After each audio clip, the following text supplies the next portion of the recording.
Being raised with both parents, they were always married. Our whole lives, I've got to say, like 4 years of marriage. You would think you always felt loved, what love was, and that you were passionately loved. And what's funny is I never knew what love was. Intimately, love was. I would say I could say I love God and God is love, but those words meant nothing. And coming to God and touching even just his feet, a tiny bit of him, let me know and broke open my heart. My heart felt like it was in a little jail. I would say if I got to see it, was like a birdcage locked up. And the key went in, opened it up, and I actually have these feelings that pour out and give me compassion towards my life, my husband, my kids. I never had that. I said the words love, but they actually never meant anything to me.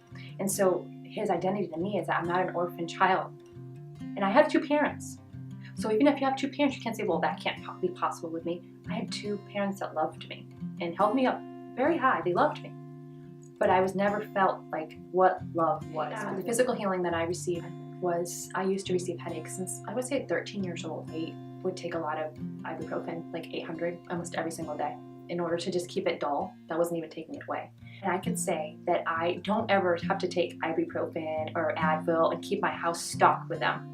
I don't need that anymore. So before healing, I would hear lies. I would hear a lot of condemning words. And when someone said something to me, sometimes I'd even hear it a whole other way than it's actually the truth. It was the enemy twisting the words. So then they got into I let them into my heart, which is what made my heart so hardened, believing those things about myself and other people.